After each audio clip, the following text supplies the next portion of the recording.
Bonjour à tous, j'espère que vous m'entendez bien, j'ai l'impression que oui. Alors vous venez d'entendre une musique que nous venons de faire composer chez BPI France avec des accents africains. Alors pourquoi avec des accents africains? Parce que tout simplement, cette banque BPI France, certains d'entre vous la connaissez, elle a été créée il y a 9 ans, et sur les fonds baptismaux de la banque, au début de l'année 2013, il y avait déjà l'Afrique.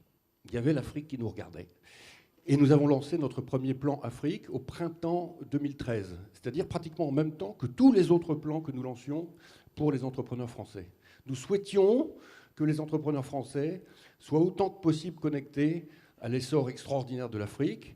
Il se trouve que nous sommes quelques-uns dans l'équipe de direction de BPI France à avoir un passé africain, une histoire personnelle africaine. Et donc, le mariage s'est fait extrêmement tôt. Depuis, avec une équipe formidable que je félicite, qui est ici dans la salle, nous avons arpenté tous les pays africains, et énormément la Côte d'Ivoire, pour faire du crédit export en particulier, et financer des hôpitaux, financer des infrastructures de transition énergétique, financer un tramway ici, un bateau par là, avec des volumes qui sont de plus en plus importants. Et il nous a semblé que le moment était venu de faire pour vous, les entrepreneurs africains, à vos côtés, un événement où on prend plaisir à être tous entrepreneurs ensemble. C'est des choses qu'on fait constamment en France, puisque, vous ne le savez peut-être pas, mais nous faisons 150 événements par an. Pourquoi on fait ça? On fait ça parce qu'on est absolument convaincu que le désir d'entreprendre, eh ben, il s'entretient. Il s'entretient dans du collectif, il s'entretient dans quelque chose qui relève de l'affectif, de l'émotionnel, et même parfois de l'amour. Alors, nous avons tous vécu une crise difficile, une crise où les États se sont projetés en avant, avec, dans la plupart des cas, une très très grande efficacité. Et je voudrais ici saluer la présence de plusieurs ministres du gouvernement ivoirien. Merci infiniment. Ils auront la parole tout à l'heure, en particulier son Excellence, M. Adama Coulibaly.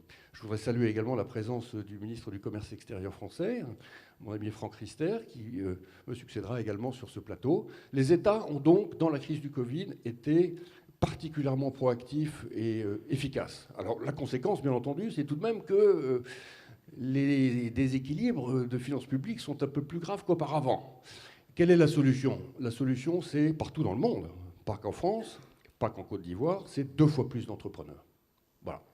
Il y a, heureusement, dans le monde entier, une vague irrépressible d'entrepreneuriat qui est en fait anthropologique, sociétale. L'entrepreneur se lève partout. Et il faut qu'il se lève très particulièrement en Côte d'Ivoire. On le voit dans les familles, on le voit dans les écoles, on le voit dans les entreprises où des salariés quittent les entreprises pour créer leur société personnelle. Les chiffres parlent, ils sont impressionnants. Vous avez en France, par exemple, 40% des chercheurs qui ont un PhD, comme on dit, qui disent vouloir créer une entreprise. Vous avez 30% des élèves qui sont dans les écoles d'ingénieurs et de commerce qui disent vouloir créer des entreprises. Et donc ce qui se lève, c'est magnifique. C'est une énorme vague de liberté et de désir de liberté, de désir de s'accomplir et d'avoir, au fond, une grande vie. Alors, les banques là-dedans. BPI France en particulier, depuis le début, nous avons assumé d'être une banque de la liberté.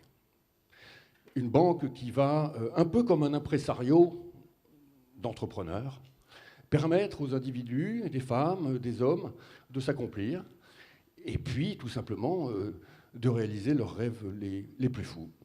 Qu'est-ce qui se passe quand on vient voir BPI France en France? Eh ben, on noue un dialogue avec des chargés d'affaires, et dans l'œil du chargé d'affaires, il y a une lumière qui dit « vous pourriez faire peut-être plus ». Et d'ailleurs, tout est possible. On va vous accompagner. Si vous avez besoin de consultants, nous aurons des consultants. Si vous avez besoin de financement, crédit, nous avons du crédit. Alors, on ne dit pas toujours oui.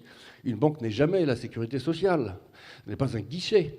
En revanche, on a le devoir de se glisser dans le désir de liberté de l'entrepreneur.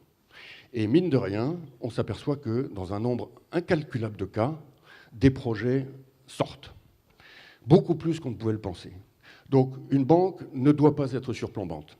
Une banque doit accepter d'une certaine manière, être tutoyé par son entrepreneur, comme un impresario est tutoyé par son artiste, comme un éditeur est tutoyé par son auteur. Une banque doit tutoyer son client, son entrepreneur.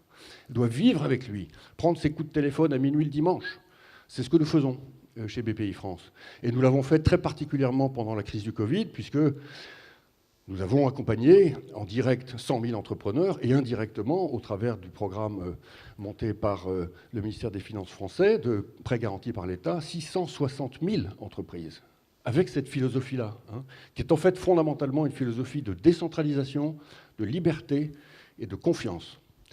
Alors, en Côte d'Ivoire, hier, nous avons eu des entretiens extrêmement intéressants, et ce ne sont pas les premiers, avec les plus hautes autorités du pays, et je pense en particulier à son Excellence le Premier ministre Patrick Hachi. Et nous étions très heureux de pouvoir signer un accord, qui est en fait une sorte de contrat de conseil, où BPI France va, avec vraiment le cœur, tout faire pour que l'État ivoirien puisse engendrer une banque d'entrepreneurs pour les entrepreneurs. Parce que c'est la clé. Si vous n'avez pas la sauce secrète d'une banque d'entrepreneurs, pas une banque d'oligarques, j'ai envie de dire, qui regarde de haut, mais une banque à hauteur d'homme, hein, une banque de tutoiement, qui dispose des moyens, qui sont les moyens que l'État lui confie, pour garantir en particulier des crédits risqués, ou pour investir en fonds propres dans des entreprises risquées. C'est les deux. Il faut une culture de la liberté et de la simplicité, les valeurs de BPI France, hein, je vous rappelle, proximité, simplicité, optimisme. Et si vous avez ça, plus les moyens de l'État, vous pouvez soulever littéralement un nouvel écosystème d'entrepreneurs. Et vous en avez besoin dans votre pays. Vous en avez besoin pour des raisons de désir de liberté et vous en avez besoin pour des raisons économiques. Ça créera des emplois. Voilà. Donc je voulais vous dire très simplement, la liberté, c'est un philosophe allemand qui disait ça, elle engendre toujours des colosses, elle engendre aussi des forcenés. Les forcenés, on en fait notre affaire avec la technique de contrôle du risque bancaire, c'est notre métier. Les colosses, on est là pour les engendrer. Voilà, donc longue vie aux entrepreneurs ivoiriens.